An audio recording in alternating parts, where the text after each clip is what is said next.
Lord forgive me for this trap shit. Sergeant Smack making backflip. Telly Hank did with the action. With the Vato speaking Spanish. Frank Matthews, how I vanish. Poof. Came back like I'm King Tut. Gold BBS is on a beamer. When Fat Cat was 10 queens up. Ball off the profit, not the re-up. Fly like Puerto Rican Jesus. Uptown like I'm Baby May. Just caught a touchdown from the Bay.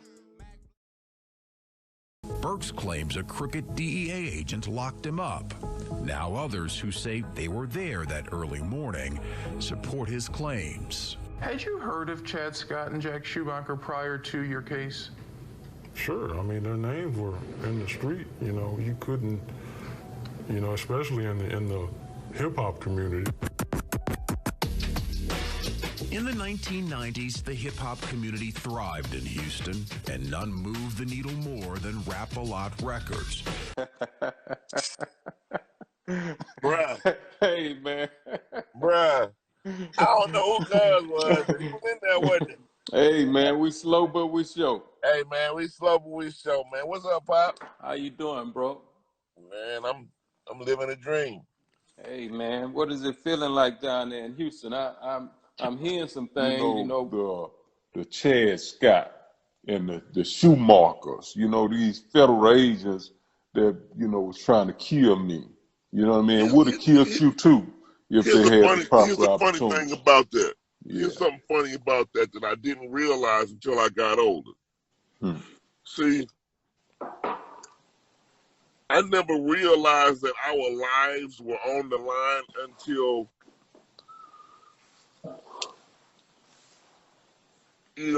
a couple of years later. I didn't know that this white boy killed all of these people, man. And he like your thinking was light years ahead of mine. Like I didn't see that. Yeah. I just saw somebody that was jealous of me, that was trying to catch me slipping. Yeah. I know that man wanted my life, bro. You didn't know he was a hit man. I had no clue. Yeah. And then when you start exposing different shit, I was like, dang. Well, what I love about it, you know what I mean, when I started exposing. Burks was right in the middle of it with his own label. I started in 1992. One of the first groups I had was Insane Clan, and I had a group, Pluto, and a few more other acts. The DEA, including one of their big guys, Chad Scott, took note of that scene, made arrests too. These agents, they were out of control. They were just, it's heartbreaking. It's frightening, and I'm glad that they've been taken off the street. These days, Agent Chad Scott finds himself on house arrest. A jury in New Orleans convicted him last month on 7 counts. Overall, corruption was the case prosecutors gave him. Perjury, obstruction of justice, falsifying government records. The allegations stem from Scott's work as a DEA agent north of New Orleans after he transferred out of the Houston area. And since federal investigators zeroed in on Scott, convicted felons have walked free. Prosecutors asking a judge to dismiss their charges, claiming Scott coerced witnesses into giving false testimony. A judge declares a mistrial today in the case of a former DEA agent accused of falsifying records and taking kickbacks. As Rob Masson reports, Chad Scott's legal problems are far from over. As he headed up a local drug task force, Chad Scott was considered to be one of the most active drug agents in the region. He was a very prolific agent. He made a lot of cases, and he had a member of the U.S. Attorney's Office testify for the defense in his behalf. 2 weeks ago, federal prosecutors began laying out their case against Scott, who was charged in a 13-count indictment issued back in September of 2017. That indictment alleged he falsified records in order to take possession of a seized vehicle. He was also accused of obstruction of justice, perjury, and taking a gratuity in excess of $10,000. Scott was part of a drug task force which included members of the Tangipahoa Parish Sheriff's Office, which was the target of an FBI raid back in December of 2016. Those actions are continuing, and the investigation is ongoing, with many more investigative actions to take place. Among those who testified for the prosecution and against Scott were several drug dealers. Criminals testify against other criminals all the time. In this case, the defense could say, not only are you doing that to help yourself, Mr. Witness, but you're doing that because you're mad at Chad Scott because he's the guy that put you in jail. Scott was involved in developing drug prosecutions in the area before his arrest, and the accusations against him have had a far-reaching impact. This whole prosecution has had a profound effect on dozens of cases because Chad Scott made dozens of cases. He was very prolific, and over the last 4 or 5 years, and I've had a couple of these cases, whenever Chad Scott was involved, they were cutting very, very good deals for defendants because they just wanted to, in my opinion, wash their hands of the cases and get as best they could because they didn't want Chad Scott taking the witness stand.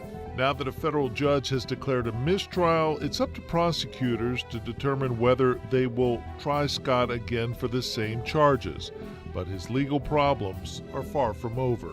Scott faces trial on separate charges in a similar case that's expected to be prosecuted later this year. He remains free on a $300,000 bond. Yeah. We back. It's your boy Popalot. Mobb. We on our way to Texas with it. Houston to be exact. But it's going to be a whole lot of fuckery that go on in Louisiana. Now, a lot of times I get in the comment box, man, you only talk about black people. You glorify black on black crime. Well, guess what? I got a white dude for y'all. And the guy that I'm talking about today is going to be a guy by the name of Chad, the White Devil Scott. Now, if you're from the Houston area, you might be familiar with Chad Scott. If you're a fan of Rap-A-Lot Records to any extent, you definitely gonna be familiar with who Chad Scott is.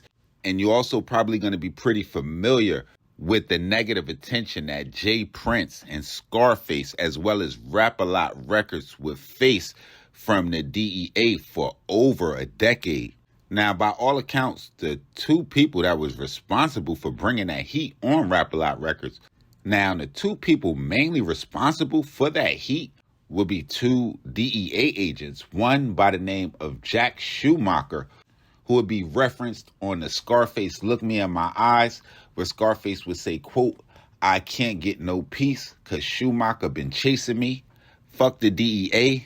Now, Agent Schumacher, along with the guy that we're going to be covering today, Chad Scott, would solely be responsible for that heat on Rap-A-Lot Records. Now, in an article published on MTV.com on November 27, 2000, titled House Committee to Probe Halting of Rap-A-Lot Investigation, MTV would go on to say that the DEA investigation into Rap-A-Lot Records would begin when authorities would find 76 kilograms of cocaine in a car that was associated with a Jay Prince used car dealership.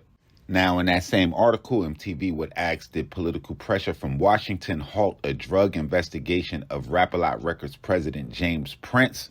Going on to say further that the Houston police and DEA had been investigating the Houston label, which was the home of Scarface and the Ghetto Boys, since as early as 1988.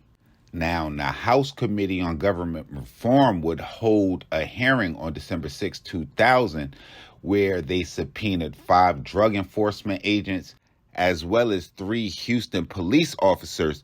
Now, the committee was subsequently formed after it was concerned about the canceling of an investigation involving Rap-A-Lot Records. Now, in August of 1999, California Representative Maxine Walters would go on to send a letter on Jay Prince's behalf to then Attorney General Janet Marino, alleging that DEA agents had engaged in racial profiling, they had used racial slurs, and they were using harassment tactics in their investigation.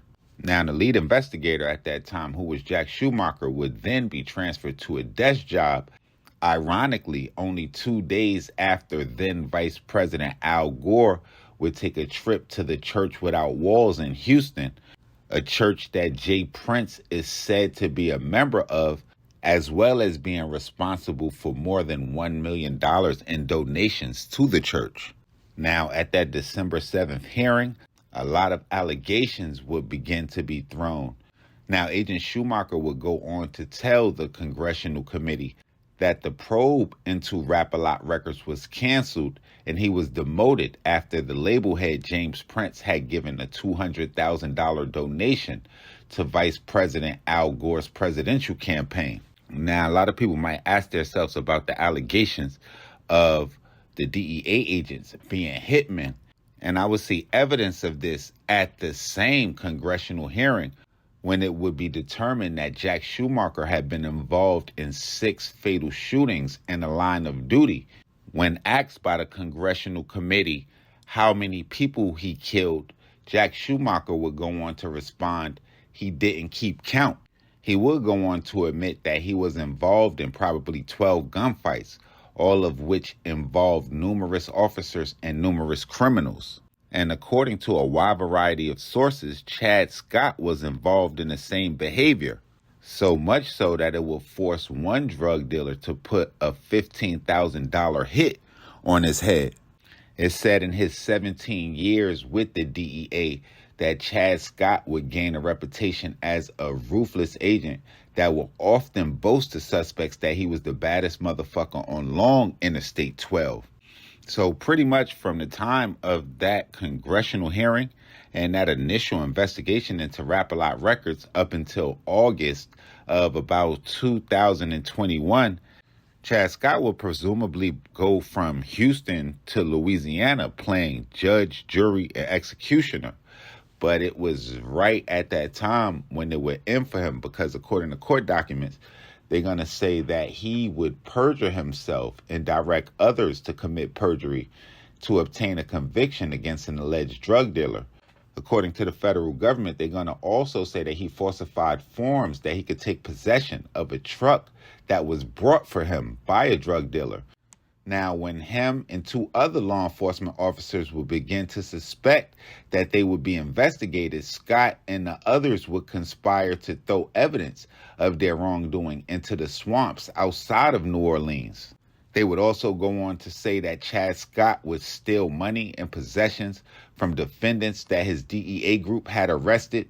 Now, Chad Scott, who was some sort of competitive water skier, would end up being sentenced to 13 years in federal prison for his wrongdoings. Now, to be honest, this situation kind of just reminds me of the hip-hop police so much. You got to know that this is going on across the nation. Now, y'all make sure y'all follow me on Instagram, on Twitter, POP_A_LOT. Y'all make sure y'all hit the red subscribe right under this video so y'all know when this real trill spill shit is dropping. Y'all get in the comment box below. Let me know what cities we haven't been to, what gangsters we need to cover, what stories we missed. And y'all know what it is with me, man. It's your boy Popalot. I'm going to be back with some more real trill spill shit. Mobb, mobb, mobb.